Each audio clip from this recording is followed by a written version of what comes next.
ಶ್ರೀ ಗುರುಭ್ಯೋ ನಮಃ.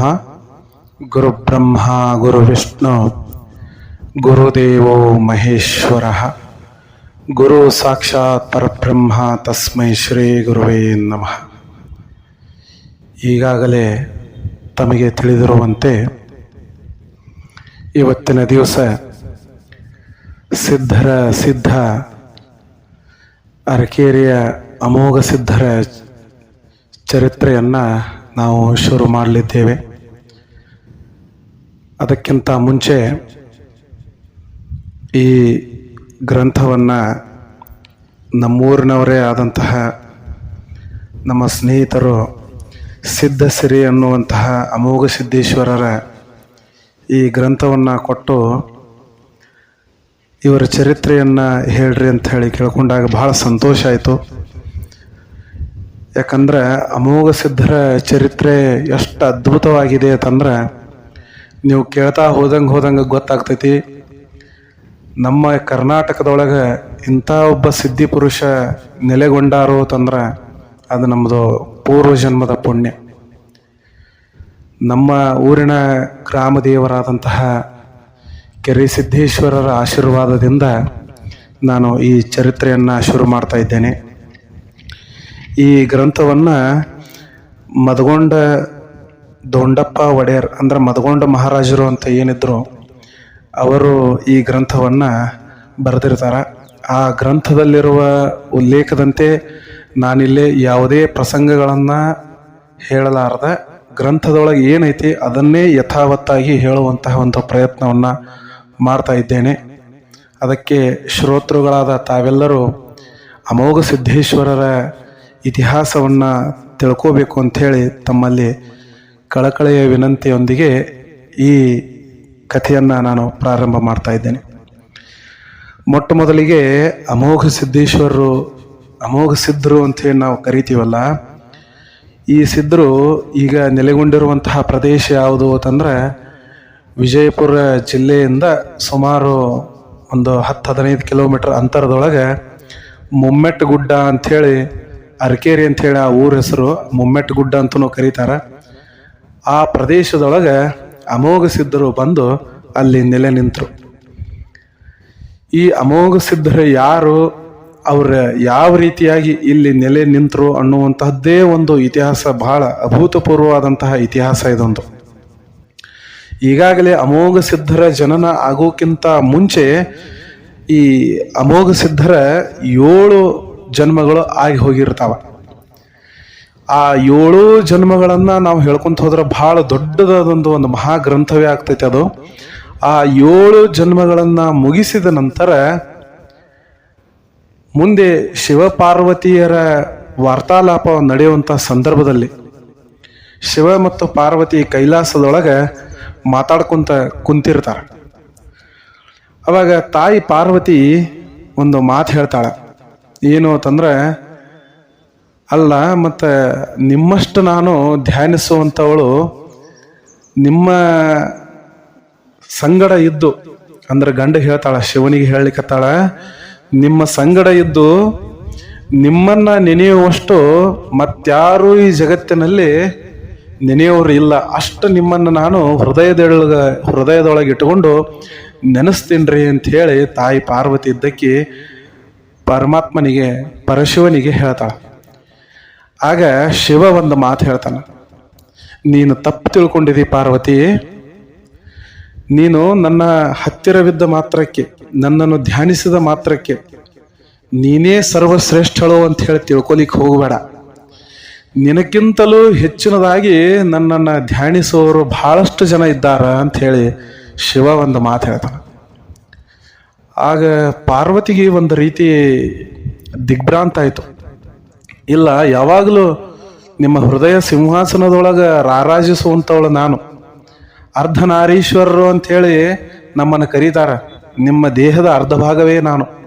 ಅಂಥದ್ರೊಳಗೆ ನನಕ್ಕಿಂತ ಹೆಚ್ಚಾಗಿ ನಿಮ್ಮನ್ನು ಧ್ಯಾನಿಸುವವರು, ನಿಮ್ಮನ್ನು ಪೂಜಿಸುವವರು ಇದ್ದಾರತಂದ್ರೆ ಇದನ್ನು ನಾನು ನಂಬೋದಿಲ್ಲ ಅಂತಾಳಕಿ ಪಾರ್ವತಿ. ಅವಾಗ ಶಿವ ಒಂದು ಮಾತು ಹೇಳ್ತಾನೆ, ಇಲ್ಲ ಪಾರ್ವತಿ, ಅದನ್ನು ನೀನು ಗಮನಿಸಬೇಕು ಅಂತಂದ್ರೆ ನೀನು ಇಲ್ಲೇ ಧ್ಯಾನಾಸಕ್ತಳಾಗಿ ನನ್ನನ್ನು ಗಮನಿಸ್ತಾ ಇರು, ಅವಾಗ ನಿನಗೆ ಅರ್ಥ ಆಗ್ತೈತಿ ಅಂಥೇಳಿ ಶಿವ ಒಂದು ಮಾತು ಹೇಳ್ತಾನೆ.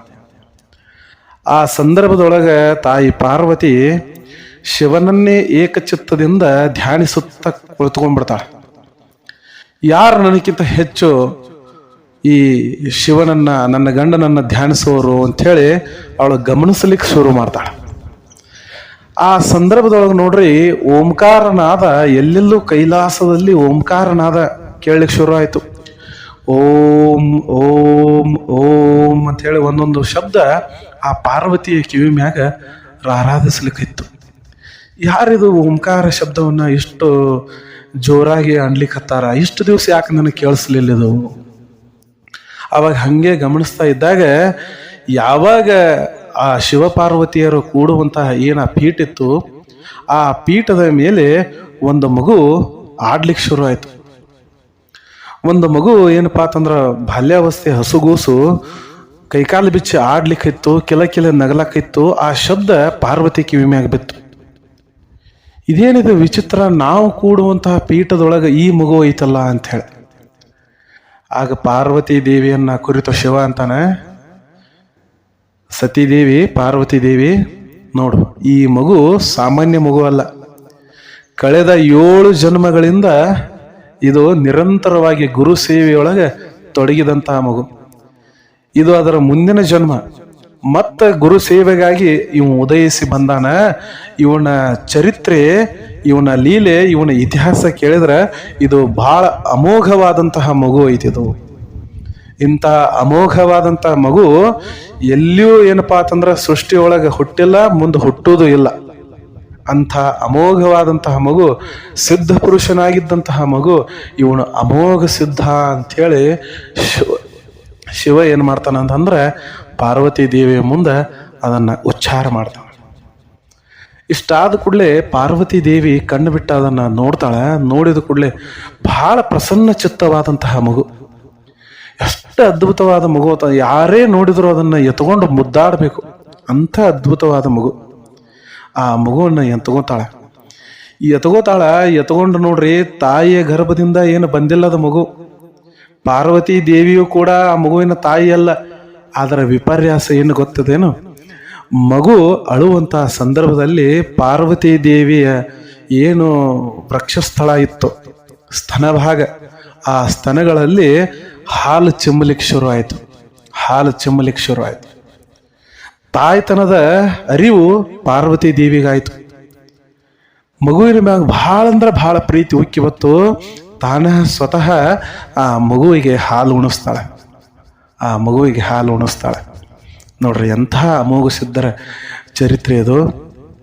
ಇದನ್ನ ಶುರುವಾತಿಗೆ ನಾನು ಓದಬೇಕಾದ್ರೆ ನನಗೆ ಒಂದು ರೀತಿ ಮೈ ರೋಮಾಂಚನ ಆಯಿತು. ಎಂಥ ಅದ್ಭುತವಾದ ಮಹಾಪುರುಷ ನಮ್ಮ ಭಾಗದೊಳಗೆ ಅದಾರಪ್ಪ ಅಂಥೇಳಿ. ಇಂತಹ ಮಗುವಿಗೆ ತಾಯಿ ಪಾರ್ವತಿ ದೇವಿ ತನ್ನ ಎದೆ ಹಾಲನ್ನು ಉಣಿಸಳು. ಇಡೀ ಕೈಲಾಸ ಪರ್ವತದ ತುಂಬೆಲ್ಲ ಇದೊಂದು ಸುದ್ದಿ ಆಯಿತು. ಕೈಲಾಸದೊಳಗೆ ಅಮೋಘ ಸಿದ್ಧ ಅನ್ನುವಂತಹ ಮಗು ಅದ ಅಂತೇಳಿ ಬೆಳೀತಾ ಮಗು ದೊಡ್ಡದಾಗ್ಲಿಕ್ಕೆ ಶುರುವಾಯಿತು. ಏನ ಮಗುವಿನ ಆಟ, ಇಡೀ ಕೈಲಾಸದೊಳಗೆ ಎಲ್ಲರೂ ಆ ಮಗುವಿನ ಜೊತೆ ಆಟ ಆಡೋರು. ಎಲ್ಲರ ಪ್ರೀತಿ ಪಾತ್ರ ಆಗಿತ್ತು ಆ ಮಗು. ಅಷ್ಟು ಎಲ್ಲರನ್ನು ಹಚ್ಕೊಂಡು ಬಿಟ್ಟಿತ್ತು. ಆದ್ರೆ ಆ ಮಗು ನೋಡ್ರಿ, ಅಷ್ಟು ಬಾಲ್ಯಾವಸ್ಥೆಯಿಂದ ಬೆಳೆದು ದೊಡ್ಡವನಾಗುವಂಥ ಸಂದರ್ಭ ಬಂದರೂ ಕೂಡ ಗುರು ಧ್ಯಾನವನ್ನ ಎಂದೂ ಮರೆತಿರಲಿಲ್ಲ. ಸಾಕ್ಷಾತ್ ಪರಶಿವನನ್ನ ಗುರು ಅಂತ ಹೇಳಿ ದಿನಾಲೂ ಧ್ಯಾನ ಮಾಡ್ತಿತ್ತು. ಯಾಕಂದ್ರೆ ಅದಕ್ಕೆ ಸಂಸ್ಕಾರ ಅದ, 7 ಜನ್ಮದ ಸಂಸ್ಕಾರ ಅದ. 7 ಜನ್ಮದವರೆಗೂ ನಿರಂತರವಾಗಿ ಗುರು ಧ್ಯಾನವನ್ನ ಮಾಡಿರುವಂತಹ ಮಗು. ಮತ್ತು ಅದು ಈಗಲೂ ಕೂಡ ಧ್ಯಾನ ಮಾಡಲ್ದ ಇರ್ತದೇನು? ಅದು ನಿರಂತರವಾಗಿ ಗುರು ಧ್ಯಾನದೊಳಗೆ ಮುಳುಗಿತ್ತು. ಹೀಗಿದ್ದಾಗ ತಾಯಿ ನೋಡ್ರಿ, ಒಂದು ಸಲ ಆ ಅಮೋಘ ಸಿದ್ಧನನ್ನ ಕರೀತಾಳ. ತಾಯಿ ಪಾರ್ವತಿ ಅಮೋಘ ಸಿದ್ಧನನ್ನ ಕರೀತಾಳ. ಅಮೋಘ ಸಿದ್ಧ, ನಾವಿಬ್ರು ಅದೀವಪ್ಪ ಇಲ್ಲಿ. ತಂದೆ ಸ್ವರೂಪನಾಗಿ ಶಿವ ಇದ್ದಾನ, ತಾಯಿ ನಾನಿದ್ದೇನೆ. ಮತ್ತು ನಮ್ಮಿಬ್ಬರೊಳಗೆ ನಿನಗೆ ಯಾರು ಹಿತವರು, ಯಾರು ಶ್ರೇಷ್ಠರು ಅಂಥೇಳಿ ಒಂದು ಮಾತನ್ನ ತಾಯಿ ಕೇಳ್ತಾಳ. ಆವಾಗ ಆ ಅಮೋಘ ಸಿದ್ಧ ಉತ್ತರ ಕೊಡ್ತಾನೆ, ನೋಡ್ರಿ, ನೀವು ಇಬ್ಬರೂ ನನಗೆ ಶ್ರೇಷ್ಠರೇ. ತಂದೆ ತಾಯಿಗಳಲ್ಲಿ ಯಾರು ಶ್ರೇಷ್ಠ ಆತಂದ್ರ ಒಬ್ಬರನ್ನ ಹೆಂಗೆ ಹೇಳಲಿಕ್ಕೆ ಆಗ್ತದ? ನೀವಿಬ್ರೂ ನನಗೆ ಶ್ರೇಷ್ಠರೇ ಅಂತ ಹೇಳಿ ಅಮೋಘ ಸಿದ್ಧಾಂತ. ಆವಾಗ ಪಾರ್ವತಿ ದೇವಿ ಹಠ ನಿಲ್ಲೋದಿಲ್ಲ. ನಾವಿಬ್ರೂ ಶ್ರೇಷ್ಠರೇ ಒಪ್ಕೊಂತೀನಿ, ಆದ್ರೆ ನಮ್ಮಿಬ್ಬರೊಳಗೆ ಮತ್ತೆ ನಿನಗೆ ಇನ್ನೂ ಜಾಸ್ತಿ ನಿನಗೆ ಯಾರು ಸೇರ್ತಾರೆ, ಯಾರು ಇಷ್ಟ ಆಗ್ತಾರೆ ನಿನಗೆ ಅಂಥೇಳಿ ಕೇಳಲಿಕ್ಕತ್ತು. ಅವಾಗ ಈ ತಾಯಿ ಪಾರ್ವತಿಯ ಮಾತಿನ ಮರ್ಮ ಹೆಂಗಿತ್ತು ಅಂತಂದ್ರೆ, ತನ್ನ ಹೆಸರ ಹೇಳ್ತಾನೇನೋ ಅಮೋಘ ಸಿದ್ಧ ಅಂಥೇಳಿ ಈಕಿ. ಆದ್ರೆ ಅಮೋಘ ಸಿದ್ಧ ಬಹಳ ಶಾಣೆ ಇದ್ದ. ಅವ ಏನಂದಪ್ಪ ಅಮೋಘ ಸಿದ್ಧ ಅಂತಂದ್ರೆ, ನಿಮ್ಮ ಇಬ್ಬರಿಗಿಂತನೂ ನನಗೆ ಶ್ರೇಷ್ಠ ಅಂತಂದ್ರೆ ಅದು ಗುರುಧ್ಯಾನ. ಧ್ಯಾನವೇ ನನಗೆ ಎಲ್ಲದಕ್ಕಿಂತ ಶ್ರೇಷ್ಠವಾದದ್ದು. ನೀವು ತಂದೆ ತಾಯಿ ಇರಬಹುದು, ಆದರೆ ತಂದೆ ತಾಯಿಗಿಂತನೂ ಶ್ರೇಷ್ಠ ಇದ್ದವರು ಗುರುಗಳು. ಅದಕ್ಕೆ ಗುರುಧ್ಯಾನ ಒಂದೇ ನನಗೆ ಶ್ರೇಷ್ಠವಾದದ್ದು ಅಂಥೇಳಿ ಅದನ್ನ ಅಮೋಘ ಸಿದ್ಧ ಅಂದ್ಬಿಟ್ಟ. ಇಷ್ಟು ಅಂದಿದ್ದೇ ತಡ ತಾಯಿ ಪಾರ್ವತಿ ದೇವಿಗೆ ಒಂದು ಜರ ವಿಚಲಿತ ಆದಳಕ್ಕೆ. ಎಷ್ಟು ಪ್ರೀತಿಯನ್ನ ಇವನಿಗೆ ಕೊಟ್ಟಿದ್ನಿ ನಾನು, ಆದ್ರೆ ಅಮೋಘ ಸಿದ್ಧ ಹಿಂಗ್ಯಾಕಂದ? ಇಷ್ಟು ಪ್ರೀತಿ ಕೊಟ್ಟಾಗ ತಾಯಿ ನೀ ಸೇರ್ತೀವ ನನಗಂತೇಳಿ ಒಂದು ಮಾತು ಹೇಳಿದ್ರೆ ನನಗೆ ಬಹಳ ಸಂತೋಷ ಆಗ್ತಿತ್ತು. ಆದ್ರೆ ಇವ ಹಿಂಗ್ಯಾಕಂದ? ಗುರು ಧ್ಯಾನವೇ ಶ್ರೇಷ್ಠ ಅಂತ ಯಾಕಂದ? ಅಷ್ಟು ಗುರು ಧ್ಯಾನವನ್ನು ಮಾಡ್ತಾನೇನು ಇವನು ಅಂಥೇಳಿ ಅವಳಿಗೆ ಒಂದು ರೀತಿ ಸಂಶಯ ಬುದ್ಧಿ ಕಾಡ್ಲಿಕ್ಕೆ ಶುರು ಆಯಿತು. ಅವಾಗ ಗಂಡಗನನ್ನ ಕರೆದು ಹೇಳ್ತಾಳ ತಾಯಿ ಪಾರ್ವತಿ, ಅಲ್ರಿ ಮತ್ ನಮ್ಮ ಇಬ್ಬರೊಳಗೂ ಗುರುಧ್ಯಾನವೇ ಶ್ರೇಷ್ಠ ಅಂತಾನ, ಅಷ್ಟು ಗುರುಧ್ಯಾನವನ್ನ ಹೆಂಗ್ ಮಾಡ್ತಾನ ಇವನು ಅಂಥೇಳಿ ಪಾರ್ವತಿ ದೇವಿ ಶಿವನನ್ನ ಕೇಳಿದಳು. ಅವಾಗ ಪರಮಾತ್ಮನಿಗೆ ಗೊತ್ತಿತ್ತು, ಯಾಕಂದ್ರ ಪೂರ್ವಾಪರ ಎಲ್ಲ ವಿಚಾರ ಪರಮಾತ್ಮ ಗೊತ್ತಿರಲ್ದ ಮತ್ತಾರಿಗೆ ಗೊತ್ತಿರ್ಲಿಕ್ಕೆ ಸಾಧ್ಯದ? ಪರಮಾತ್ಮ ಗೊತ್ತಿತ್ತು. ಹೌದು ಪಾರ್ವತಿ ದೇವಿ, ಹೌದು ಅವನು ಹೇಳ್ತಿರುವುದು ನಿಜ. ಅವನ ಗುರುಧ್ಯಾನ ಎಂದಿಗೂ ತಪ್ಪಿಲ್ಲ, ತಪ್ಪುವುದೂ ಇಲ್ಲ. ಅವನ ಗುರುಧ್ಯಾನ ಎಂದೂ ತಪ್ಪಿಲ್ಲ, ತಪ್ಪುವುದು ಇಲ್ಲ. ನೀನ್ ಎಷ್ಟೇ ಪರೀಕ್ಷೆ ಮಾಡಿದರೂ ಅವನು ಸೋಲಲ್ಲ ಅನ್ನುವಂಥ ಮಾತನ್ನ ಪರಮಾತ್ಮ ಹೇಳಿಬಿಟ್ಟ. ಯಾವಾಗ ಪರಮಾತ್ಮ ಈ ಮಾತನ್ನ ಹೇಳಿದೋ ಪಾರ್ವತಿ ದೇವಿಗೆ ತಲೆಯಾಗ ಒಂದು ಹುಳ ಬಿಟ್ಟಂಗಾಯ್ತು. ಅಷ್ಟು ಗುರುಧ್ಯಾನ ಮಾಡ್ತಾನಂದ್ರ ಇವನ ಗುರುಧ್ಯಾನವನ್ನ ನಾನು ಪರೀಕ್ಷೆ ಮಾಡಲೇಬೇಕು. ಯಾಕಂದ್ರೆ ಹೆಣ್ಣು ಹಠ ಹಿಡಿದ್ರ ಅಂದ್ರ ಮುಗಿದು ಹೋಯ್ತು. ಹೆಣ್ಣು ಹಠ ಹಿಡಿತಂದ್ರ ಮುಗೀತು, ಅವಳನ್ನು ಯಾರು ಗೆಲ್ಲಿಕ್ ಸಾಧ್ಯ ಇಲ್ಲ. ಪಾರ್ವತಿ ದೇವಿಯು ಕೂಡ ಹಠ ಹಿಡಿದಳು. ಏನು, ನೀನು ಈ ಅಮೋಘ ಸಿದ್ಧನ ಗುರುಧ್ಯಾನ ಎಷ್ಟೈತಿ ನಾನು ಪರೀಕ್ಷೆ ಮಾಡ್ಬೇಕು ಅಂತೇಳಿ ಒಂದು ಸರ ಕರೆದಳು ಅಮೋಘ ಸಿದ್ಧನನ್ನ. ಅಲ್ಲಪ್ಪ ಅಮೋಘ ಸಿದ್ಧ, ಅಷ್ಟು ಗುರುಧ್ಯಾನವನ್ನ ಮಾಡ್ತಿ ಅಂತೀಯಲ್ಲ, ನಾನು ಹೇಳಿರೋ ಹಂಗ ನೀನು ಗುರುಧ್ಯಾನವನ್ನ ಗುರು ಸೇವೆಯನ್ನ ಮಾಡಬೇಕು. ಅವಾಗ ಮಗ ಅಮೋಘ ಸಿದ್ಧ ಅಂದ, ಆಯ್ತು ತಾಯಿ, ನೀನ್ ಹೇಳ್ದಂಗ ಆಗಲಿ, ನಿನ್ನ ಇಚ್ಛೆಯನ್ನ ನಾನು ಪೂರೈಸ್ತೀನಿ. ಯಾವ ರೀತಿ ಗುರು ಸೇವೆಯನ್ನ ಮಾಡ್ಲಿ ನೀನೇ ಹೇಳು ಅಂದ್ಬಿಟ್ಟ. ಅವಾಗ ಪಾರ್ವತಿ ದೇವಿ ಅಂತ, ನೀನು ಹುಳ ಮುಟ್ಟಲಾರದ ಹೂವನ್ನ ತರಬೇಕು, ಕಪ್ಪೆ ಮುಟ್ಟಲಾರದ ಸೀತಾಳವನ್ನ ತಂದು ಗುರು ಸೇವೆಯನ್ನ ಮಾಡಬೇಕು. ಹುಳ ಮುಟ್ಟಲಾರದ ಹೂವು, ಕಪ್ಪೆ ಮುಟ್ಟಲಾರದ ಸೀತಾಳ, ಇವು ಎರಡನ್ನ ನೀನು ತಂದು ಗುರು ಸೇವೆಯನ್ನ ಮಾಡಿ ತೋರಿಸು ಅಂತೇಳಿ ಅಂದಳು. ಆಯ್ತು ತಾಯಿ, ನೀ ಹೇಳ್ದಂಗ ಆಗಲಿ ಅಂಥೇಳಿ. ಹುಳ ಮುಟ್ಟಲಾರ್ದಂದ್ರ ಯಾವ ಸಣ್ಣ ದುಂಬಿಯೋ ಸಣ್ಣ ಹುಳು ಕೂಡ ಹೂವಿನ ಮ್ಯಾಗ ಕುಂತಿರಬಾರ್ದು ಅಂತ ಹೂವನ್ನ ತರಬೇಕು.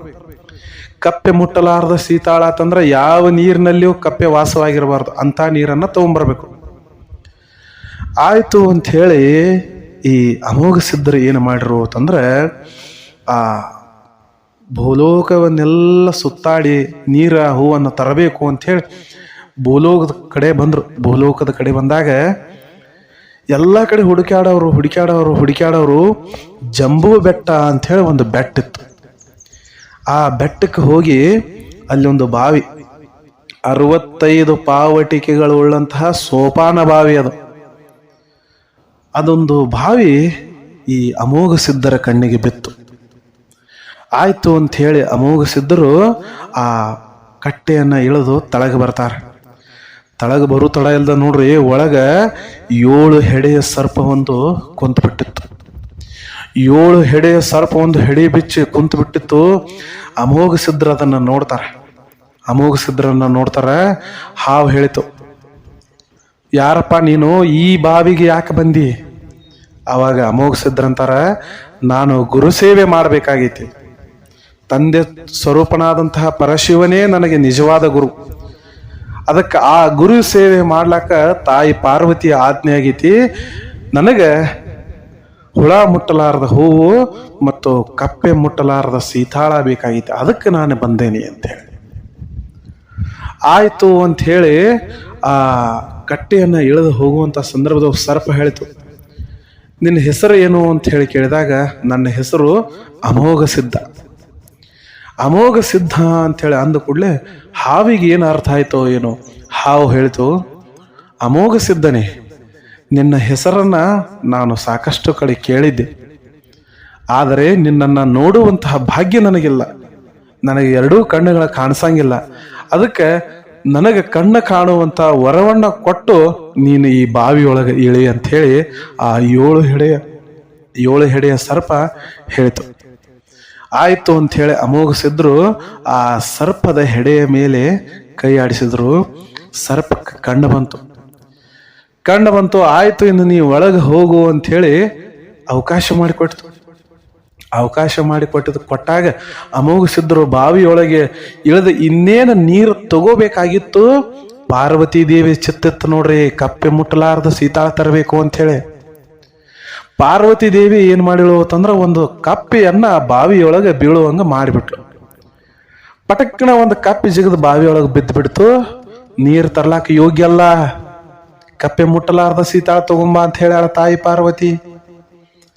ಕಪ್ಪೆ ಬಿದ್ದ ನಂತರ ನೀರು ತಗೋಬಾರ್ದು ಅಂತ ಹೇಳಿ, ಇನ್ನೇನು ಈ ನೀರು ತಗೊಳಿಕ್ಕೆ ಯೋಗ್ಯ ಅಲ್ಲ ಅಂತ ಹೇಳಿ ಅಮೋಘ ಸಿದ್ಧರು ಅಲ್ಲೇ ಎದ್ದು ನಿಂತ ನಂತರ ನೋಡ್ರಿ, ಆ ಸಂದರ್ಭದೊಳಗೆ ಅಮೋಘ ಸಿದ್ಧರ ಪಾದಸ್ಪರ್ಶ ನೀರಿಗಾಗಿತ್ತು.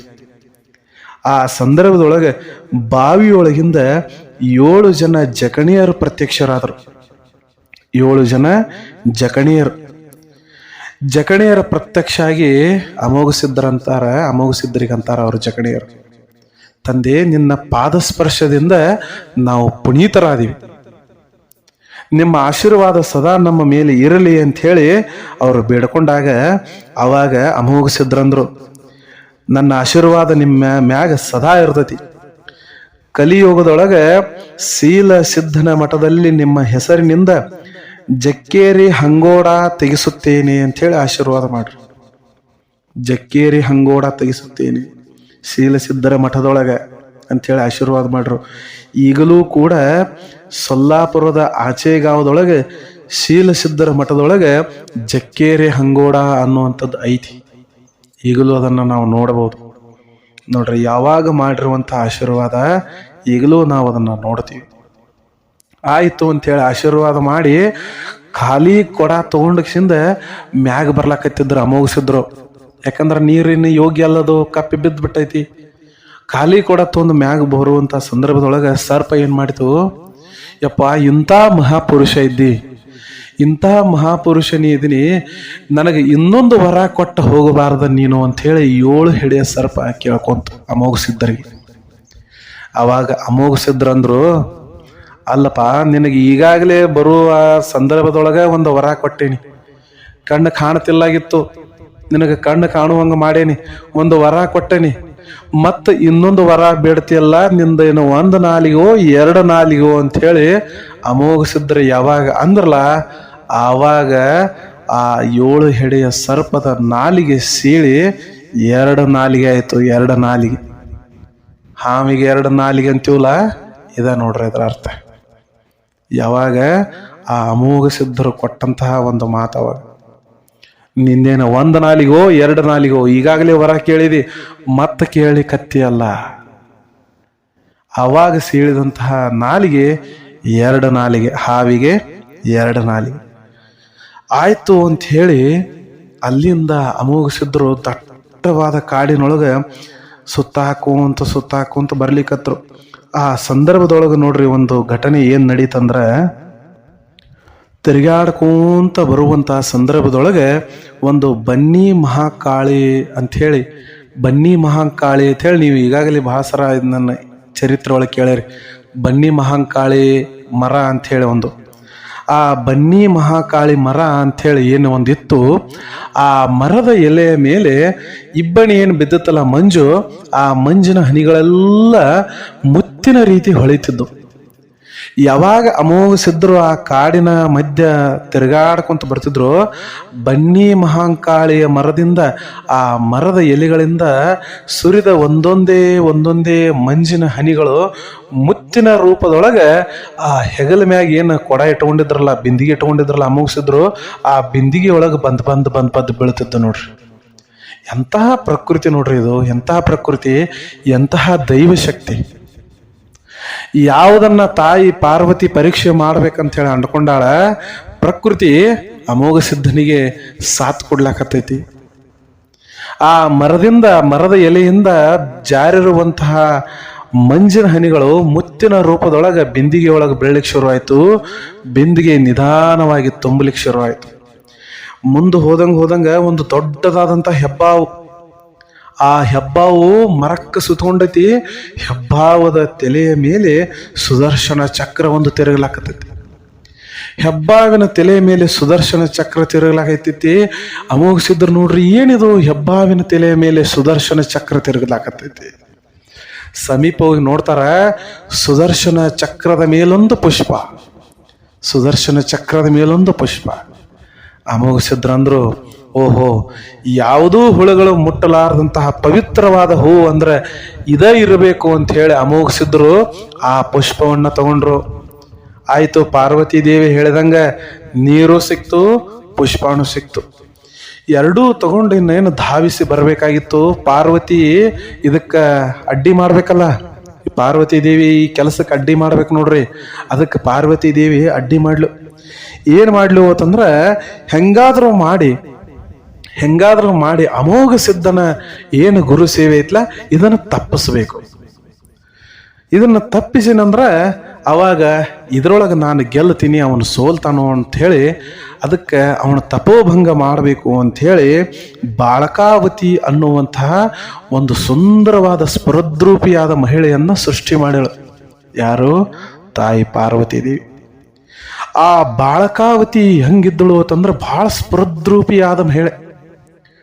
ಸುಂದರವಾದ ಸಿಂಹ ಕಟಿಯನ್ನ ಹೊಂದಿದ್ದು, ಕಮಲದಂತಹ ಕಣ್ಣುಗಳನ್ನ, ನೀಳವಾದ ಜಡೆಯನ್ನ, ಅದ್ಭುತವಾದ ವೃಕ್ಷಸ್ಥಳವನ್ನ ಹೊಂದಿ ಯಾವುದೇ ಪುರುಷನೂ ಕೂಡ ಅವಳನ್ನ ನೋಡಿದರೆ ಮೋಹಿಸಿ ಬರಬೇಕು.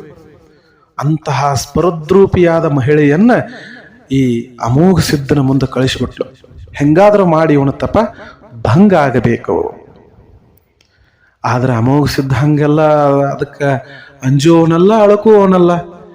ಯಾಕಂದ್ರ 7 ಜನ್ಮದಿಂದ ಮಾಡಿರುವಂತಹ ಗುರುವಿನ ಸೇವೆ, ಆ ಶಕ್ತಿ ಅಮೋಘ ಸಿದ್ಧರಲ್ಲಿತ್ತು. ಎಷ್ಟು ಬಾಳಕಾವತಿ ಅವನ ಮುಂದೆ ನೃತ್ಯ ಮಾಡಿದಳು, ಹಾಡಿದಳು, ಕುಣಿದಳು. ಒಂದು ಸ್ವಲ್ಪ ಅಮೋಘ ಸಿದ್ಧರ ಮನಸ್ಸು ವಿಚಲಿತ ಆಗಲಿಲ್ಲ. ಮತ್ಯಾರ್ಯಾದ್ರ ನೋಡ್ರನ ಮೋಹ ಉಂಟಾಗ್ತೈತಿ. ಆದ್ರೆ ಅಮೋಘ ಸಿದ್ಧರ ಮುಂದೆ ಅಷ್ಟೆಲ್ಲ ಮಾಡಿದ್ರು ಕೂಡ ಒಂದು ಸ್ವಲ್ಪ ಅಮೋಘ ಸಿದ್ಧರ ಮನಸ್ಸು ವಿಚಲಿತ ಆಗಲಿಲ್ಲ. ಆವಾಗ ಹಠ ಹಿಡಿತಾಳ ಬಾಳಕಾವತಿ, ಹಠ ಹಿಡಿತಾಳ. ಅಮೋಘ ಸಿದ್ಧ, ನಿನ್ನನ್ನು ನಾನು ಮದುವೆಯಾಗಿ ತೀರುತ್ತೇನೆ, ನೀ ನನ್ನ ಮದುವೆ ಆಗ್ಲೇಬೇಕು ಅಂತೇಳಿ ಹಠ ಹಿಡಿದ್ರು. ಆವಾಗ ಅಮೋಘ ಸಿದ್ಧರಂತಾರ, ನೀನು ನನ್ನನ್ನ ಮದುವೆಯಾಗಬೇಕಂದ್ರ ನೀನು ಇನ್ನೊಂದು ಜನ್ಮವನ್ನ ತಾಳಿ ಶಿವಂಪುರದ ಹಟ್ಟಿಯ ನಾಗರಾಯನ ಹೊಟ್ಟೆಯೊಳಗೆ ನೀನು ಜನ್ಮ ತಾಳಿ ಬರಬೇಕು. ಜನ್ಮ ತಾಳಿ ಬಂದ ನಂತರ ನಾನು ಏನು ಭೂಲೋಕಕ್ಕೆ ಬರ್ತೀನಿ, ಆ ಸಂದರ್ಭದೊಳಗೆ ನನ್ನನ್ನ ನೀನು ಗುರುತಾ ಹಿಡಿದಂದ್ರ ಆವಾಗ ನಾನು ನಿನ್ನ ಮದುವೆ ಆಗುತ್ತೀನಿ ಅಂಥೇಳಿ ಆಕೆಗೆ ಆಶೀರ್ವಾದ ಮಾಡಿದ್ರು. ಆವಾಗ ಆಶೀರ್ವಾದ ಆದ ನಂತರ ಬಾಳಕಾವತಿ ದಾರಿ ಬಿಟ್ಟಳು. ಆಯ್ತು, ನೀನು ಹೋಗು, ನಾನು ಮುಂದಿನ ಜನ್ಮದಾಗ ಹಾಕ್ತೀನಿ ಅಂತ ಹೇಳಿ. ಆಯ್ತು, ಅದೊಂದು ಕಷ್ಟ ಬಗೆಹರಿತು. ಮತ್ತು ವೀರಾವೇಶದಿಂದ ಅಮೋಘ ಸಿದ್ಧರು ಗುರು ಸೇವೆಗೆ ಬರಬೇಕು ಅಂತ ಹೇಳಿ ಧಾವಿಸಿ ಬರ್ಲಿಕ್ಕತ್ತಾರ. ಆದ್ರೆ ಪಾರ್ವತಿ ದೇವಿ ಬಿಡಕ್ಕೆಲ್ಲ ಮತ್ತೊಂದು ಸವಾಲು ಒಡ್ಡಳಕ್ಕೆ ಪಾರ್ವತಿ ದೇವಿ ಕೈಲಾಸದಲ್ಲಿರುವಂತಹ ಮೇಘರಾಜ ಮತ್ತು ವಾಯುದೇವನಿಗೆ ಹೇಳಿಳು. ಮೇಘರಾಜ ಮತ್ತು ವಾಯುದೇವ, ಈಗ ಸದ್ಯ ಹೋಗ್ರಿ ನೀವು. ಅಮೋಘ ಸಿದ್ಧ ಪೂಜೆಗಾಗಿ ಆ ಪುಷ್ಪ ಮತ್ತು ನೀರನ್ನ ತಗೊಂಬರ್ಲಿಕ್ಕತ್ತಾನ. ಅವನ ತಪೋ ಭಂಗ ಆಗಬೇಕು, ಅವನ ಗುರು ಸೇವೆ ಭಂಗ ಆಗಬೇಕು, ಹೆಂಗಾದ್ರೂ ಮಾಡಿ ನೀವು ಅವನನ್ನ ತಡೀರಿ ಅಂತ ಹೇಳಿ ಮೇಘರಾಜ ಮತ್ತು ವಾಯುದೇವನಿಗೆ ಕಳಿಸಿಕೊಟ್ಲು ಪಾರ್ವತಿ ದೇವಿ. ಅದು ಏನು ಮಳೆ ಸುರಿತಿತ್ತು, ಅದೇನು ವಾಯುದೇವನಿಂದ ಗಾಳಿ ಬೀಸ್ತಿತ್ತು, ನೆಲಕ್ಕೆ ಏನು ಅಂಟ್ಕೊಂಡು ಕುಂತಹ ಗಿಡ ಮರಗಳಿದ್ದು ಬೇರೆ ಸಕಟಕ್ಕಿತ್ತು, ಸೊಪ್ಪು ಸೊಡೆಗಳು ಹೆಂಗೆ ಹಾರಿ ಹೋತಲ್ಲ ಹಂಗೆ ಗಿಡ ಮರಗಳೆಲ್ಲ ಅಮೋಘ ಸಿದ್ಧರ ಮುಂದೆ ಸುಳಿದಾಡ್ಲಿಕ್ಕಿತ್ತು. ಅಷ್ಟು ಸುಂಟರ ಗಾಳಿಗಳಿತ್ತು. ಮ್ಯಾಗ ಮೇಘರಾಜ ಮೇಘಗಳನ್ನೆಲ್ಲ ಸೇರಿಸಿ ಗುಡುಗು ಸಿಡಿಲನ ಆರ್ಭಟದೊಂದಿಗೆ ಮಳೆಯನ್ನು ಸುರಿಸ್ಲಕತ್ತ. ಗುಡುಗು ಸಿಡಿಲನ ಆರ್ಭಟ. ಒಂದು ಸ್ವಲ್ಪ ಅಮೋಘ ಸಿದ್ಧರ ಅಂಜಲಿಲ್ಲ, ಅಳಕಲಿಲ್ಲ. ಅಮೋಘ ಸಿದ್ಧರು ಏನು ಆ ಸಿಡಿಲಿನ ಬೆಳಕು ಬೀಳ್ತಿತ್ತು, ಆ ಬೆಳಕನ್ನೇ ಜ್ಯೋತಿ ಅಂತ ಹೇಳಿ ತಿಳ್ಕೊಂಡು ನಡ್ಕೋತ ಬರ್ತಿದ್ರು. ಪಾರ್ವತಿ ದೇವಿ ಇನ್ನೊಂದು ಏನು ಉದ್ದೇಶ ಇತ್ತು ಅಂತಂದ್ರೆ, ನಾನು ಏನು ದಾರಿ ತೋರಿಸಿಲ್ಲ ಅದೇ ದಾರಿಗೆ ಬರ್ಬೇಕು, ನೀನು ಬಲಕ್ಕೂ ಸರಿಬಾರ್ದು ಎಡಕ್ಕೂ ಸರಿಬಾರ್ದು ಅಂತ ಹೇಳಿರ್ತಾಳೆ. ಏನಾದ್ರೂ ಕಷ್ಟ ಬಂತ ಹೇಳಿ ನೀ ಸೈಡ್ಗೆ ಸರಿದೋದು ಇಲ್ಲ, ಬಲಕ್ಕೂ ಸರಿಯೋಂಗಿಲ್ಲ ಎಡಕ್ಕೂ ಸರಿಯೋಂಗಿಲ್ಲ, ನಾನು ತೋರಿಸಿರೋ ಹಾದಿ ಒಳಗೆ ಬರ್ಬೇಕು. ಹಂಗಾಗಿ ಈ ಮೇಘರಾಜ ವಾಯುದೇವನಿಂದ ಏನು ಸಮಸ್ಯೆ ಬರ್ತೈತಲ್ಲ ಅದನ್ನೆಲ್ಲವನ್ನ ಏನಪ್ಪಾ ಅಂತಂದ್ರೆ ಎದುರಿಸ್ಕೊಂತ ಬಂದ್ರಿ ಇವರು. ಆ ಮರದ ಏನು ದಿನ್ನಿಗಳು ಇದ್ವಲ್ರಿ, ಅದು ಎದಿಗೆ ಜೋರಂಗಿ ಮಂದು ಧಡ ಧಡ ಧಡ ಬಡಿತಿದ್ವು ಅಮೋಘ ಸಿದ್ಧರಿಗೆ. ಆದ್ರೂ ಬೆಟ್ಟಗಳು ಹೆಂಗ ವಿಚಲಿತ ಆಗಲ್ದ ನಿಲ್ತಾವಲ್ಲ ಆ ರೀತಿಯಾಗಿ ಅಮೋಘ ಸಿದ್ಧರು ಗಟ್ಟಿಯಾಗಿ ನಿಲ್ತಿದ್ರು. ಎಷ್ಟು ಗಿಡ ಬಂದು ಬಡದ್ರು ಅವ್ರೇನು ಸ್ವಲ್ಪ ಅಳಗಾಡ್ತಿಲ್ಲಾಗಿದ್ರು. ಅಷ್ಟು ಗಟ್ಟಿಯಾಗಿ ಅವ್ರು ನಿಂತು ಬಿಟ್ಟಿದ್ರು. ಮುಂದೆ ಇದಕ್ಕೂ ಅಂಜಲಿಲ್ಲ, ಬಗ್ಗಲಿಲ್ಲ. ಎಂತ ವಿಮ ಅಮೋಘ ಸಿದ್ಧ ಅಂಥೇಳಿ ಪಾರ್ವತಿ ದೇವಿ ಏನ್ ಮಾಡ್ತಾಳಂತಂದ್ರೆ, ಯಾತಾಳ ಅಂಥೇಳಿ ಕೈಲಾಸದೊಳಗೆ ಒಬ್ಬ ಯಾತಾಳ, ಆ ಯಾತಾಳನ್ನ ಕರೆಸ್ತಾಳ. ಯಾತಾಳ ಹೋಗಿ ಹಂಗಾರ ಮಾಡಿ ಇದನ್ನು ನೀನಾದ್ರೂ ತಡಿಬೇಕು. ನಾ ಸಾಕಷ್ಟು ಪ್ರಯತ್ನ ಮಾಡಿ ಕಪ್ಪೆ ಬೆಟ್ನಿ ಅದು ಆಗಲಿಲ್ಲ, ಮೇಘರಾಜನನ್ನ ಕಳಿಸಿನಿ, ವಾಯುದೇವನನ್ನ ಕಳಿಸಿನಿ ಆಗಲಿಲ್ಲ, ಸ್ವತಃ ಅವನ ಮನಸ್ಸು ವಿಚಲಿತ ಮಾಡ್ಲಾಕ ಮಹಿಳೆಯನ್ನೂ ಕಳಿಸ್ಕೊಟ್ನಿ, ಅದಕ್ಕೂ ಅವ ಅಂಜಲಿಲ್ಲ. ಇನ್ನು ಕೊನೆಯದಾಗಿ ನೀ ಯಾರು ಹೋಗಪ್ಪ ಅಂಥೇಳಿ ಯಾತಾಳನನ್ನ ಕಳಿಸಿಕೊಟ್ಲು ತಾಯಿ ಪಾರ್ವತಿ. ಯಾತಾಳ ಬಂದವನಿ ಏನು ಮಾಡಿದ ಅಂತಂದ್ರೆ, ಹಾವು ಮತ್ತು ಚೇಳುಗಳ ಸುರಿಮಳೆಯನ್ನು ಸುರಿಸಿಬಿಟ್ಟ ಬೀದಿ ತುಂಬ. ಹಾವು ಚೇಳುಗಳ ಸುರಿಮಳೆ, ಎಲ್ಲಿ ಹೆಜ್ಜೆ ಇಡ್ತಾರ ಅದನ್ನು ಚೋಳು ಮ್ಯಾಗರೆ ಇಡಬೇಕು, ಇಲ್ಲ ಹಾವು ಮ್ಯಾಗರೆ ಇಡಬೇಕು, ಅಷ್ಟು ಸುರಿಸಿಬಿಟ್ಟ. ಆದ್ರೆ ಅಮೋಘ ಸಿದ್ಧರು ಎಂತ ಅದಕ್ಕೆಲ್ಲ ಅಂಜರೇನು, ಅವ್ರು ಅಂಜಲಿಲ್ಲ, ಅಳಕಲಿಲ್ಲ. ಯಾವ ಚೇಳುಗಳು ಇವರ ಸಮೀಪ ಬರ್ತಿದ್ದು ಅದೇ ಚೇಳುಗಳನ್ನ ಕೈಯೊಳಗ ಉಂಗುರಗಳನ್ನಾಗಿ ಮಾಡಿಕೊಂಡ್ರು. ಯಾವ ಹಾವುಗಳು ಇವರ ಸಮೀಪ ಸುರಿತಿದ್ದು ಅದೇ ಹಾವುಗಳನ್ನ ಕೈಯೊಳಗ ಖಡಗಗಳನ್ನಾಗಿ ಮಾಡಿಕೊಂಡ್ರು. ಯಾವ ದೊಡ್ಡ ದೊಡ್ಡ ಹೆಬ್ಬಾವುಗಳು ಇವರ ಸಮೀಪ ಬರ್ತಿದ್ದವು ಅದನ್ನ ಬೆತ್ತವನ್ನಾಗಿ ಹಿಡ್ಕೊಂಡು ಬಿಟ್ರು. ನೋಡ್ರಿ, ಎಂಥ ಅದ್ಭುತ ಮಹಾಪುರುಷ ಅಮೋಘ ಸಿದ್ಧರು, ಎಂಥ ಅದ್ಭುತ ಮಹಾಪುರುಷ. ಇದನ್ನೆಲ್ಲ ನೋಡಿ ಯಾತಾಳನಿಗೆ ಏನಪ್ಪಾ ಅಂತಂದ್ರೆ ಒಂದು ರೀತಿ ಇದನ್ನಾಯ್ತು. ಇಂಥ ದೊಡ್ಡ ಮಹಾಪುರುಷ ಆದಂತಹ ನಾನು, ಶಕ್ತಿವಂತನಾದ ನಾನು, ನನ್ನನ್ನೇ ಎದುರಿಸುವಂತಹ ಈ ಮಹಾಪುರುಷ ಎಷ್ಟು ನನಗೆ ಅದ್ಭುತ ಅದಾನಿಲ್ಲ, ನನಗೆ ಅದ್ಭುತ ಅದಾನ ಅಂತ ಹೇಳಿ ತಿಳ್ಕೊಂಡು ಶರಣಾದ ಯಾತಾಳ. ನಂದು ತಪ್ಪಾಯ್ತು ಅಮೋಘ ಸಿದ್ಧನೇ, ನನ್ನನ್ನು ಕ್ಷಮಿಸು ಅಂತ ಹೇಳಿ ಯಾತಾಳ ಕ್ಷಮೆ ಯಾಚಿಸಿಕೊಂಡಾಗ ಅವಾಗ ಅಮೋಘ ಸಿದ್ಧರು ಒಂದು ಮಾತು ಹೇಳಿದರು. ಯಾತಾಳ, ನಿಂದೇನೂ ತಪ್ಪಿಲ್ಲ, ಪಾರ್ವತಿ ದೇವಿಯ ಆಜ್ಞೆಯಂತೆ ನೀನು ನಡೆದುಕೊಂಡಿದ್ದೀಯ, ನಿಂದೇನು ತಪ್ಪಿಲ್ಲ, ನಿನಗೆ ಒಳ್ಳೆಯದಾಗಲಿ. ಅದಷ್ಟೇ ಅಲ್ಲ, ನನಗೆ ಹುಟ್ಟುವಂತಹ ಮೊದಲನೆಯ ಮಗನಿಗೆ ಯಾತ ಭೂತ ಎಂದು ನಾನು ನಾಮಕರಣ ಮಾಡುತ್ತೇನೆ ಅಂಥೇಳಿ ಆಶೀರ್ವಾದ ಮಾಡ್ರು. ನೋಡ್ರಿ, ಅಮೋಘ ಸಿದ್ಧರಿಗೆ ಹುಟ್ಟುವಂತಹ ಮೊದಲನೆಯ ಮಗನಿಗೆ ಯಾತ ಭೂತ ಎಂದು ನಾಮಕರಣ ಮಾಡುವೆ ಅಂಥೇಳಿ ಆಶೀರ್ವಾದ ಮಾಡ್ರು. ಇದಾದ ನಂತರ ಯಾತಾಳನ ಸೋಲನ್ನ ಕಂಡಂತಹ ಪಾರ್ವತಿ ಐರಾವತನಿಗೆ ಕಳಿಸ್ತಾಳ. ಐರಾವತ ಅಂತಂದ್ರೆ ಬಹಳ ದೊಡ್ಡ ಪ್ರಮಾಣದ ಆನೆ ಅದು. ಆ ಐರಾವತನಿಗೆ ಪಾರ್ವತಿ ದೇವಿ ಹೇಳಿದಳು, ಐರಾವತ ನೀನು ಹೋಗು, ಇಂದ್ರನ ಐರಾವತ ಅದು. ಇಂದ್ರನ ಐರಾವತಗೆ ನೋಡ್ರಿ ಆನೆಗೆ ಕಳಿಸಿಕೊಡ್ತಾಳ, ಹೋಗಿ ಅಮೋಘ ಸಿದ್ಧನನ್ನ ಹೆಂಗ ನೀನು ತುಳಿಬೇಕು ಅಂತಂದ್ರ ಅವ ಪಾತಾಳದೊಳಗೆ ಹೋಗಿ ಸಿಕ್ಕೋಬೇಕು. ಅವ ಹಂಗ ನೀ ಅವನನ್ನ ತುಳಿಬೇಕು, ತುಳಿದು ಅವನನ್ನ ಹೊಸಿಗೆ ಹಾಕಬೇಕು ನೀನು ಅಂಥೇಳಿ ಐರಾವತನಿಗೆ ಕಳಿಸಿಕೊಟ್ಲು. ತುಳಿದು ಬಾ ಅಂಥೇಳಿ ಅಂದಳು. ಆದ್ರೆ ಐರಾವತನ ಏನಪ್ಪಾ ಅಂತಂದ್ರ ಸಾಹಸ, ಶಕ್ತಿ, ಯುಕ್ತಿ ಅಮೋಘ ಸಿದ್ಧರ ಮುಂದೆ ಏನು ನಡೀಲಿಲ್ಲ. ಐರಾವತನೂ ಕೂಡ ಸೋತು ಶರಣಾದ ನಂತರ ವರವನ್ನ ನನಗೆ ನೀಡು ತಂದೆ ಅಂಥೇಳಿ ಐರಾವತ ಅಮೋಘ ಸಿದ್ಧರಿಗೆ ಬೇಡಿಕೊಂಡಾಗ ಅಮೋಘ ಸಿದ್ಧರಂತಾರ, ನನ್ನ ಎರಡನೇ ಮಗನಿಗೆ ನಿನ್ನ ಹೆಸರನ್ನೇ ಇಡುತ್ತೇನೆ, ಮದ್ದಾಣಿ ಅಥವಾ ಬೆಳೆಯಾಣಿ ಸಿದ್ಧ ಅಂಥೇಳಿ ಹೆಸರಿಡ್ತೀನಿ ಎರಡನೇ ಮಗನಿಗೆ ಅಂಥೇಳಿ ಐರಾವತನಿಗೆ ಆಶೀರ್ವಾದ ಮಾಡಿದರು. ಇದನ್ನು ಪಾರ್ವತಿ ದೇವಿ ನೋಡ್ಲಿಕ್ಕತ್ತಾಳ. ಮುಂದ ಅದೇ ಕೈಲಾಸದಲ್ಲಿ ಇರುವಂತಹ ಭೂತಾಳನಿಗೆ ಕಳಿಸಳು. ಈ ಭೂತಾಳನಿಗೆ ಕಳಿಸಿ ಏನಪ್ಪಾ ಅಂತಂದ್ರ, ನೀನು ಟೊಣಪೆಯಿಂದ ಹೊಡಿಬೇಕು. ಟೊಣಪೆ ಅಂದ್ರೆ ದೊಡ್ಡದಾದಂಥ ಆಯುಧ. ಆ ಆಯುಧದಿಂದ ಹೊಡಿಬೇಕು. ಆ ಆಯುಧ ಎಷ್ಟು ಭಾರ ಆತಂದ್ರ 1.5 ಕ್ವಿಂಟಾಲ್ ಇತ್ತತ್ ನೋಡ್ರಿ. ಅದು 1.5 ಕ್ವಿಂಟಾಲ್. 1.5 ಕ್ವಿಂಟಾಲ್ ಟೊಣಪೆ ಅದು ಭೂತಾಳನ ಆಯುಧ. ಆ ಆಯುಧದಿಂದ ನೀನು ಬಡದ್ರ ಅಮೋಘ ಸಿದ್ಧ ಎದ್ದು ಬಂದಿರಬಾರದು, ಹಂಗ ಬಡಿಬೇಕು ಅಂಥೇಳಿ ಪಾರ್ವತಿ ದೇವಿ ಭೂತಾಳನಿಗೆ ಹೇಳಿದ್ರು. ಆಯ್ತು, ತಾಯಿಯ ಆಜ್ಞೆ ಪಾಲಿಸ್ತೇನೆ ಅಂತ ಹೇಳಿ ಭೂತಾಳ ಅಮೋಘ ಸಿದ್ಧನಿಗೆ ಬಡಿಯಲ್ಲಿ ಯಾಕ ಆ 1.5 ಕ್ವಿಂಟಾಲ್ ಇರುವಂತಹ ಟೊಣಪೆಯನ್ನು ತಗೊಂಡು ಬಂದ. ಆದ್ರ ಆ ಏನು ಹೊಡಿತಿದ್ದ ಟೊಣಪೆಯಿಂದ ಅಮೋಘ ಸಿದ್ಧರು ಆಹಾ ಎಷ್ಟು ಹಿತವಾಗೈತಪ್ಪ ಅಂತಿದ್ರು. ನೋಡ್ರಿ, ಇದೆಲ್ಲ ಕೇಳಲಿಕ್ಕೆ ಒಂದು ರೀತಿ ವಿಚಿತ್ರ ಅನಿಸ್ತೈತಿ. ಹಿಂಗೆಲ್ಲ ನಡೆದಾವನಂತ ಹೇಳಿ ನೀವು ಭಾಳ ಶಾಣ್ಯ ಮಂದಿ ಏನಿರ್ತಾರಲ್ಲ, ಹಿಂಗೆಲ್ಲ ಹೆಂಗೆ ನಡೀಲಿಕ್ಕೆ ಸಾಧ್ಯ ಅದ ಅಂಥೇಳಿ ತರ್ಕಕ್ಕೆ ಹಚ್ಚಿ ವಿಚಾರ ಮಾಡ್ಬೋದು. ಆದ್ರೆ ಇದೆಲ್ಲ ಸತ್ಯ ಘಟನೆ. ಹಂಗಿದ್ರ ಅಮೋಘ ಸಿದ್ಧರು ಅಂದ್ರೆ ಹಂಗಿದ್ರು ಅವರು. ಅಷ್ಟು ದೊಡ್ಡ ಟೊಣಪೆಯಿಂದ ಬಡದ್ರು ಅಮೋಘ ಸಿದ್ಧರು. ಎಷ್ಟು ಹಿತವಾಗೈತಿ. 7 ಜನ್ಮದಿಂದ ಗುರು ಸೇವೆಯನ್ನ ಮಾಡಿ ಮೈ ಬಿರುಸಾಗಿತ್ತಪ್ಪ. ನಿನ್ನ ಟೊಣಪೆಯಿಂದ ಏನು ಬಡಿಲಕ್ಕತ್ತಿಲ್ಲ, ನನ್ನ ಮೈ ಹಗರಾಯ್ತು ಅಂದ್ಬಿಟ್ರು. ಎಂತಹ ಅಮೋಘ ಸಿದ್ಧ, ಹೆಸರಿಗೆ ತಕ್ಕಂತೆ ಅಮೋಘ ಇದ್ದ. ಹೆಸರಿಗೆ ತಕ್ಕಂತೆ ಅಮೋಘ ಇದ್ದ. 7 ಜನ್ಮದಿಂದ ಗುರು ಸೇವೆಯನ್ನ ಮಾಡಿರುವಂತ ಮೈ ಹಗರಾಯ್ತು ಅಂತೇಳಿ ಅಂದ ನಂತರ ಭೂತಾಳ ಆ ಟೊಣಪೆಯನ್ನ ಒಗೆದು ತಾನೇ ವಿರಾಟ ರೂಪವನ್ನ ತಾಳಿ ದೊಡ್ಡದಾದ ಭೂತ ಆದ.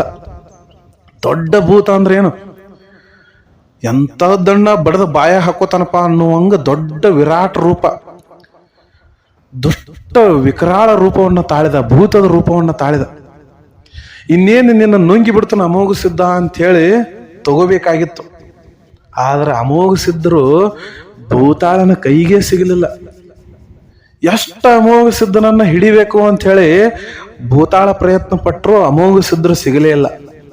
ಕೊನೆಗೆ ಭೂತಾಳ ಸಿದ್ಧ ಸೋತು ಶರಣಾಗತನಾಗಬೇಕಾಯ್ತು. ನೋಡ್ರಿ ಹೆಂಗದ, ಎಷ್ಟು ವಿಚಿತ್ರ ಐತ್ ನೋಡ್ರಿ ಇದು, ಎಷ್ಟು ವಿಚಿತ್ರ ಐತ್ ನೋಡ್ರಿ. ಅವಾಗ ಭೂತಾಳ ಅಂದ, ಯಪ್ಪ ನನ್ನ ಕೈಲೇನೂ ನಿನ್ನನ್ನು ಸೋಲಿಸೋದಾಗುವುದಿಲ್ಲ. ನೀನು ನಿಜವಾಗಲೂ ಅಮೋಘ ಸಿದ್ಧನೇ ಇದ್ದೀಯ. ನಿನ್ನ ಶಕ್ತಿಯ ಮುಂದೆ, ಯುಕ್ತಿಯ ಮುಂದೆ ನಾವು ಯಾರ್ಯಾರು ಅಲ್ಲ. ನಾನು ನಿನ್ನಂಥವನ ಮೇಲೆ ಪ್ರಹಾರ ಮಾಡಿ ತಪ್ಪು ಮಾಡಿಬಿಟ್ಟೆ. ನನಗೆ ಒಂದು ವರ ಕೊಡಬೇಕು ಅಂದ ಭೂತಾಳ. ಏನು ಕೇಳು ತಂದಾಗ, ನಿನ್ನ ಜನ್ಮ ಎಲ್ಲೆಲ್ಲಿ ಆಕೈತಿ, ನಿನ್ನ ಸೇವೆಗಾಗಿ ನನ್ನನ್ನು ಕರ್ಕೊಂಡು ಹೋಗಬೇಕು. ನೋಡ್ರಿ, ನಿನ್ನ ಜನ್ಮ ಎಲ್ಲಿ ಆಕೈತಿ, ನಿನ್ನ ಸೇವೆಗಾಗಿ ನನ್ನನ್ನು ಕರ್ಕೊಂಡು ಹೋಗ್ಬೇಕು, ನಾನು ನಿನ್ನ ಸೇವೆಯನ್ನ ಮಾಡಬೇಕು, ಅಂತಹ ವರವನ್ನ ಕೊಡು ಅಂಥೇಳಿ ಭೂತಾಳ ಬೇಡ್ಕೊಂಡಾಗ ಅಮೋಘ ಸಿದ್ಧರು ತಥಾಸ್ತು ಅಂದ್ಬಿಟ್ರು. ನಿನಗೆ ಗುರು ಸೇವೆಯನ್ನ ಮಾಡುವಂಥ ಭಾಗ್ಯ ಸಿಗಲಿ ಅಂಥೇಳಿ. ನೋಡ್ರಿ ಅಂತ ಅಮೋಘ ಸಿದ್ಧರು. ಆಯ್ತು, ಇಷ್ಟೆಲ್ಲ ಪ್ರಯತ್ನ ಪಟ್ಟರು.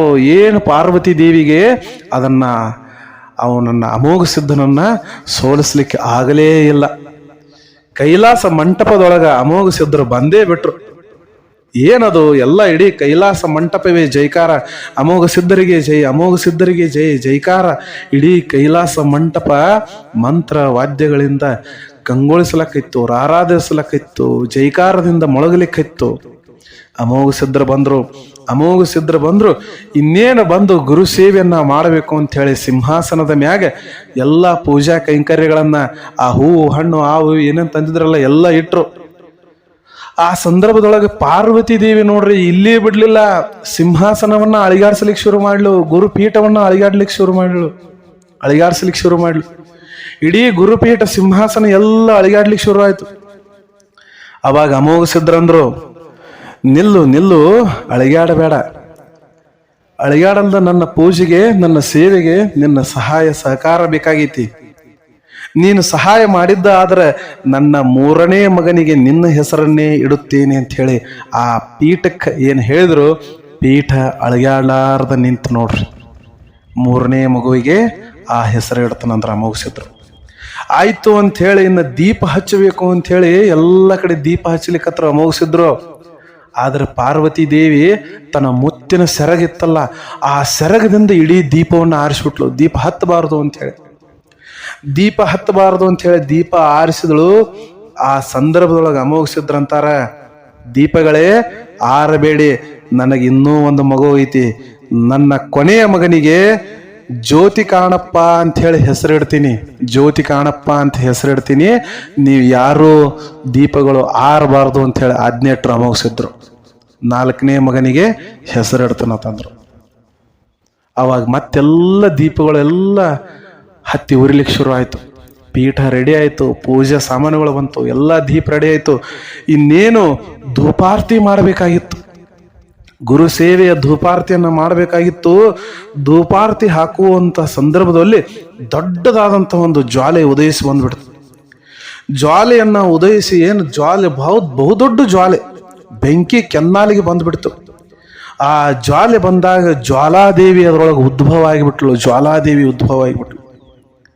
ಅವಾಗ ಅಮೋಘ ಸಿದ್ಧರು, ನಿಲ್ಲು, ಇಷ್ಟು ಉಗ್ರ ರೂಪವನ್ನ ತಾಳಕ್ ಹೋಗ್ಬೇಡ ಜ್ವಾಲಾದೇವಿ, ಇಷ್ಟು ಉಗ್ರ ರೂಪವನ್ನ ತಾಳಬೇಡ. ನನ್ನ ಮುಂದಿನ ಜನ್ಮದಲ್ಲಿ ಏನ ಮಕ್ಕಳು ಹುಟ್ಟುವಂತಹ ಸಂದರ್ಭ ಐತಿ, ನೀನು 5ನೆಯ ಮಗಳಾಗಿ, ನನ್ನ ಮಗಳಾಗಿ ಅಂದ್ರೆ 5ನೇ ಮಗು, ನನ್ನ ಮಗಳಾಗಿ ಏನಪ್ಪಾ ಅಂತಂದ್ರೆ ನೀನು ಉದಯಿಸಿ ಬರ್ತೀಯ, ನನ್ನ ಮಗಳಿಗೆ ನಿನ್ನ ಹೆಸರನ್ನೇ ಇಡುತ್ತೇನೆ ಅಂತ ಹೇಳಿ ಜ್ವಾಲಾದೇವಿಗೆ ಆಶೀರ್ವಾದ ಮಾಡಿದ್ರು ಅಮೋಘ ಸಿದ್ಧರು. ನೋಡ್ರಿ ಎಂಥ ಅದ್ಭುತ ಅಮೋಘ ಸಿದ್ಧರು. ಕೇವಲ ಇದೊಂದು ಪೂಜೆ ಘಟನೆಯೇ ಇಷ್ಟು ದೊಡ್ಡದೈತಿ ಅಂದ ಬಳಕ ಅವರ ಚರಿತ್ರೆ ಹೆಂಗಿರಬಾರ್ದು. ಯಾವಾಗ ಆ ರೀತಿಯಾಗಿ ಅವ್ರು ಅಂದ್ರು, ಅಮೋಘ ಸಿದ್ಧರಿಗೆ ಮುಂದಿನ ಜನ್ಮದಲ್ಲಿ 4 ಜನ ಗಂಡು ಮಕ್ಕಳು, 1 ಹೆಣ್ಣು ಮಗು. ಅವರ ಅಮೋಘ ಸಿದ್ಧರ ವಂಶಾವಳಿಯೊಳಗೆ ಆ ಎಲ್ಲ ಹೆಸರುಗಳು ಬರ್ತಾವ. ಇವ ಹೆಸರುಗಳ ಸ್ವಲ್ಪ ಏನಪ್ಪಾ ಅಂತಂದ್ರ ಸಮಾನಾರ್ಥದ ಅರ್ಥಗಳಾಗಿ ಅವು ಬರ್ತಾವ. ಯಥಾವತ್ತಾಗಿ ಇವೇ ಹೆಸರಿಲ್ಲ, ಸ್ವಲ್ಪ ಸಮನಾದ ಅರ್ಥವನ್ನು ಹೊಂದಿರುವಂತಹ ಹೆಸರುಗಳು ಬರ್ತಾವ. 4 ಜನ ಗಂಡು ಮಕ್ಕಳು, 1 ಹೆಣ್ಣು ಮಗು.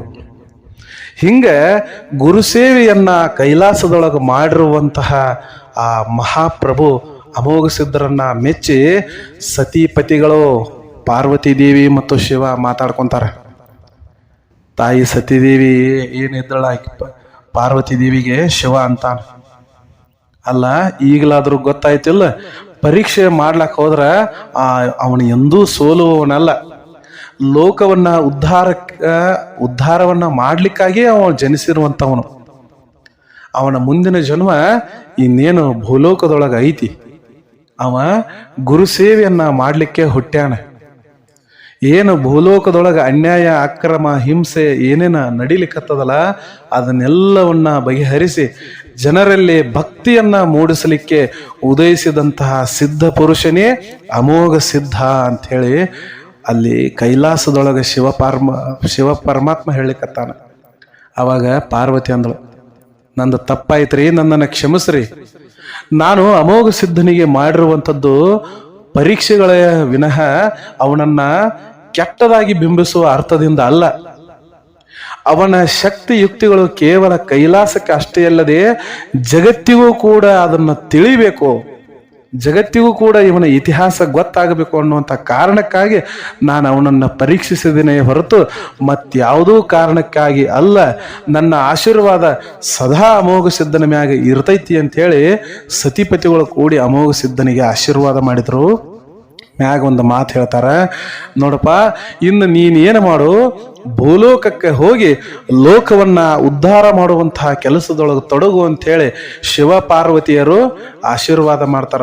ಆ ಸಂದರ್ಭದೊಳಗೆ ಅಮೋಘ ಸಿದ್ಧರು ಭೂಲೋಕಕ್ಕೆ ಯಾವ ರೀತಿ ಬಂದ್ರು, ಎಲ್ಲೆಲ್ಲಿ ಸಂಚಾರ ಮಾಡಿದ್ರ, ಮೊದಲು ಸಂಚಾರ ಮಾಡಿದ ನಂತರ ಈ ಮುಮ್ಮೆಟ ಗುಡ್ಡಕ್ಕೆ ಹೆಂಗ ಬಂದ್ರು, ಇವರ ಜೋಡಿ ಏನಪ್ಪಾ ಅಂತಂದ್ರ ಭೂತಾಳ ಅಂತ ಹೇಳಿ ಏನಿದ್ಲ, ಭೂತಾಳನು ಕೂಡ ಇವ್ರ ಜೋಡಿ ಬರ್ತಾನ.